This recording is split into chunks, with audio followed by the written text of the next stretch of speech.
Oui, donc je suis d'Alternativa Paris, qui est un mouvement pour la justice sociale et la justice climatique, et qui est membre de la coordination des luttes locales d'Île-de-France.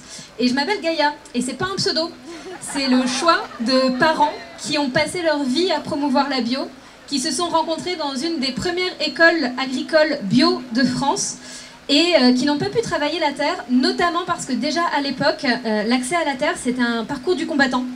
Et on pourrait penser que ça ne nous concerne pas trop, cette question de l'accès à la terre pour des gens de la ville, et que le revenu des paysans et des paysannes, bah, ça doit être défendu par les paysans et paysannes, et point.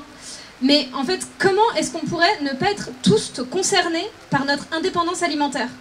Comment ne pas voir le lien si vital, si physique, qui nous unit à celles qui nous nourrissent tous les jours? Moi j'aime manger, ça me remplit le ventre, hein, mais j'aime manger aussi parce que c'est ce qui nous relie. Manger, ça me relie à celui qui a cuisiné et à celui qui a cultivé les produits. C'est tous ces liens que je mange. Et donc, si dans cette chaîne, il y a de la souffrance, je la mange aussi. Savoir qu'il y a des agriculteurs et agricultrices qui se suicident tous les 2 jours, je le mange. Savoir qu'il y en a qui se ruinent la santé avec les pesticides, je le mange.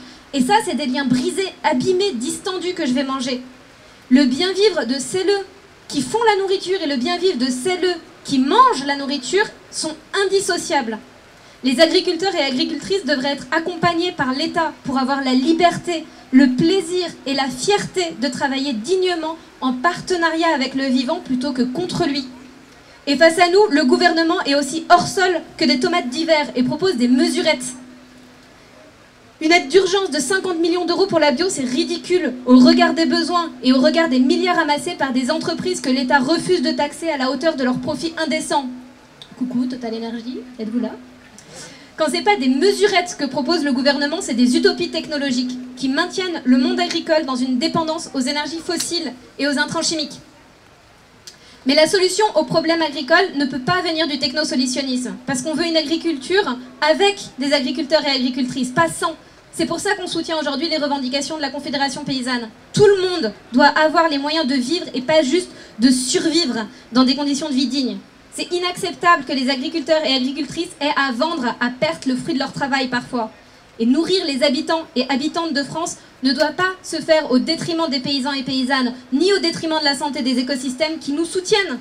Et ça ne doit pas non plus se faire sur le dos des consommateurs et des consommatrices. C'est à l'agro-industrie, c'est les aides d'État qui doivent s'ajuster, pas les individus qui sont déjà précarisés.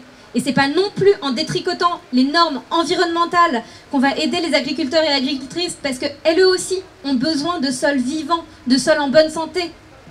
Donc le gouvernement est complètement à côté de la plaque. Il répond ni aux besoins des gens qui ont faim, ni aux besoins du monde paysan, et il répond pas, mais alors pas du tout, aux besoins du vivant dont on dépend. Notre mobilisation, elle est déterminante pour faire réagir nos élus. On a tous un rôle à jouer. Votre indignation compte. Et à propos de rôle à jouer, on a l'habitude de penser que l'activisme, c'est faire une manif, c'est bloquer une AG totale, comme on fait Alternativa Paris, et c'en est. Mais l'activisme, c'est aussi ce que vous faites là aujourd'hui. Et c'est aussi le travail que font les agriculteurs et agricultrices réunis aujourd'hui, qui travaillent en bio, qui apportent du soin au sol et au vivant. Leur travail représente un service inestimable rendu à la société dans son ensemble. Et elles préservent l'eau, reconstruisent la santé des sols, protègent notre santé à tous. Ce sont des actions concrètes à l'impact majeur, et cet activisme-là, il passe sous les radars alors qu'il est crucial. C'est véritablement un engagement militant, et on souhaite les saluer aujourd'hui. Merci.